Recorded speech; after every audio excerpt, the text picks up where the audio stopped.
বর্তমানে গোটা রাজ্য জুড়ে শুরু হয়েছে SC ST OBC caste certificate reverification. যদি আপনার কাস্ট সার্টিফিকেটও 2011 সালের পরে ইস্যু করা হয় তাহলে আপনাকেও এই রিভেরিফিকেশন প্রসেস সম্পূর্ণ করতে হবে, এবং আপনি যদি এই রিভেরিফিকেশন প্রসেস সম্পূর্ণ না করেন বাতিল হয়ে যেতে চলেছে আপনার কাস্ট সার্টিফিকেট। কোনো সরকারি ক্ষেত্রে আর আপনার কাস্ট সার্টিফিকেটকে গ্রহণ করা হবে না, সম্পূর্ণরূপে ইনভ্যালিড করে দেওয়া হবে।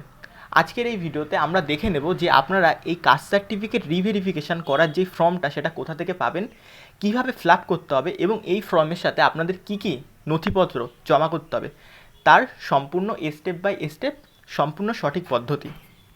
আপনারা এখন যে ফর্ম 4টি দেখতে পাচ্ছেন এটিই হচ্ছে কাস্ট সার্টিফিকেট রিভেরিফিকেশান করার সময় আপনাদেরকে ফিল আপ করে জমা করতে হবে। এখন আমরা দেখে নেব যে আপনারা কিভাবে ধাপে ধাপে এই ফর্মটি ফিল আপ করতে পারবেন। তো number 1, this is to certify that Shri Shrimati Kumar dash.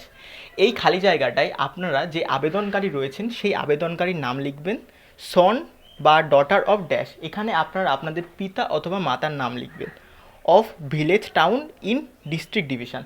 এখানে আপনারা কি করবেন, এখানে আপনাদের যে গ্রামের নাম এবং গ্রামের নামের সাথেই আপনাদের ডিস্ট্রিক্ট অথবা আপনারা যে ডিভিশনের আন্ডারে রয়েছে সেটা লিখবেন, অফ দ্য স্টেট, এইখানে আপনারা আপনাদের যে রাজ্য ওয়েস্ট বেঙ্গল সেটা লিখবেন, belongs to the caste tribe under dash. এইখানে বলা হচ্ছে যে আপনারা যেই কাস্ট ট্রাইব অর্থাৎ যেই উপজাতির মধ্যে আপনারা বিলং করেন, অর্থাৎ আপনারা যদি এসসি হন তাহলে এসসি, এসটি হলে এসটি, ওবিসি হলে ওবিসি, সেটা লিখবেন, is recognise as a schedule caste per tribe under.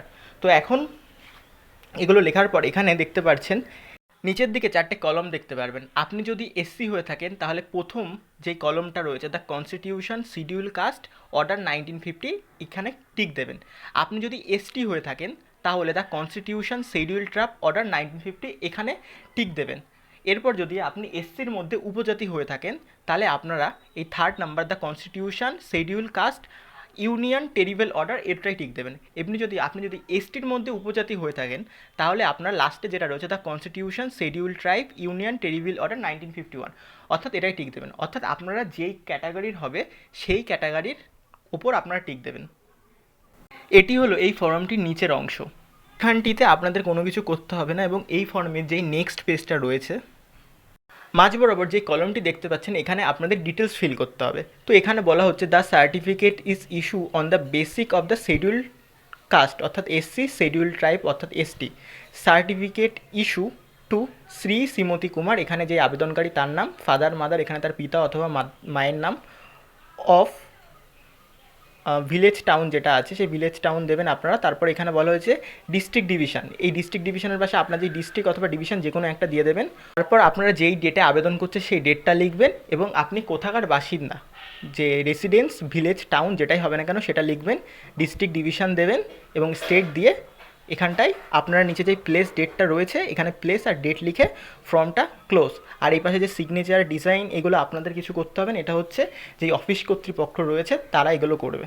এবার আমরা দেখব যে আপনারা যখন কাস্ট সার্টিফিকেট রিভেরিফিকেশান করবেন তখন এই কাস্ট সার্টিফিকেট রিভেরিফিকেশান করার সময় আপনাদের কী কী কাগজপত্র অবশ্যক লাগবে। তো প্রথম হচ্ছে আবেদনকারী আধার কার্ড, অর্থাৎ যার কাস্ট সার্টিফিকেট রিভেরিফিকেশান হবে তার আধার কার্ড, দ্বিতীয়ত তার ভোটার কার্ড, তৃতীয়ত তার রেশন কার্ড, চতুর্থ হচ্ছে তার স্কুল সার্টিফিকেট। স্কুল সার্টিফিকেট মানে সে যদি 4 পাস অথবা 8 পাস অথবা মাধ্যমিক পাস অথবা উচ্চ মাধ্যমিক পাস যেটাই হবে না কেন তার স্কুল সার্টিফিকেট তার সাথে দিতে হবে।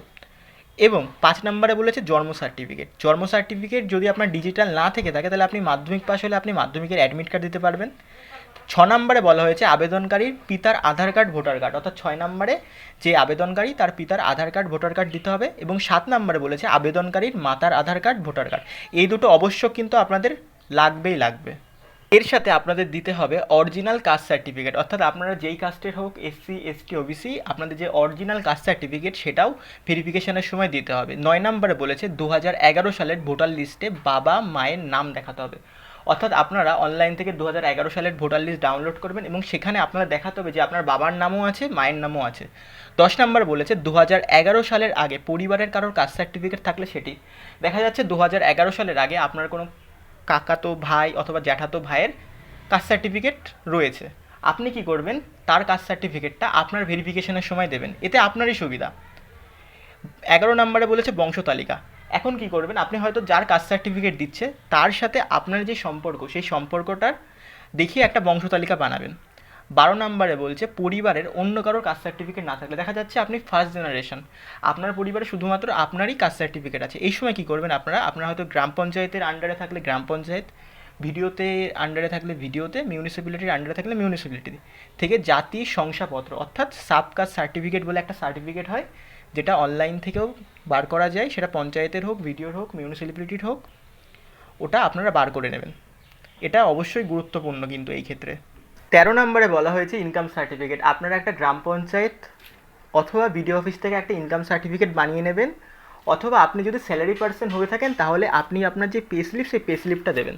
14 নম্বরে হচ্ছে সেলফ ডিক্লারেশন। এখানে আপনারা একটা ঘোষণাপত্র লিখবেন যেখানে আপনারা বলছেন যে আপনারা এসসি, এসটি, ওবিসি যেই কাস্টেরই হন না কেন সেই কাস্টের মধ্যে বিলং করে, কোনো মিথ্যে তথ্য কিছু আপনারা দেননি। আর 15 নম্বরে যেটা গুরুত্বপূর্ণ সেটা হচ্ছে ফার্স্ট ক্লাস এফিডেভিট, যেটা আপনারা যে কোনো কোর্ট বা আদালত থেকে সহজেই বানিয়ে নিতে পারবেন। এই 15টি ডকুমেন্টস কাস্ট সার্টিফিকেট ভেরিফিকেশনের করার সময় আপনাদের অবশ্যই লাগবে, এবং এই 15টি ডকুমেন্টস ছাড়া আপনারা আপনাদের কাস্ট সার্টিফিকেট ভেরিফিকেশন সম্পূর্ণ করতে পারবেন না। এই জন্য এই 15টি ডকুমেন্টস আপনারা গুছিয়ে রাখুন, এবং তারপর আপনাদের নিকটবর্তী বিডিও অফিস বা এসডিও অফিস যেখানেই হোক না কেন সেখানে গিয়ে আপনারা আপনাদের যে কাস্ট সার্টিফিকেট সেটা রিভেরিফিকেশান অবশ্যই করিয়ে নেবেন, নয়তো কাস্ট সার্টিফিকেটটা বাতিল করে ইনভ্যালিড করে দেওয়া হবে, পরবর্তীতে আপনারা কোনো সরকারি ক্ষেত্রে ওটাকে আর ব্যবহার করতে পারবেন না। যদি ভিডিওটি আপনাদের কাছে ইনফরমেটিভ লেগে থাকে, ভিডিওটি ভাল লেগে থাকে, তাহলে ভিডিওটিকে লাইক করে দিন এবং চ্যানেলটিকে সাবস্ক্রাইব করে রাখুন এমনই আপডেট পাওয়ার জন্য, এবং আপনাদের নিকটবর্তী সমস্ত বন্ধুদের মধ্যে ভিডিওটি ছড়িয়ে দিন যাতে সবাই জানতে পারে এই বিষয়টা। ধন্যবাদ।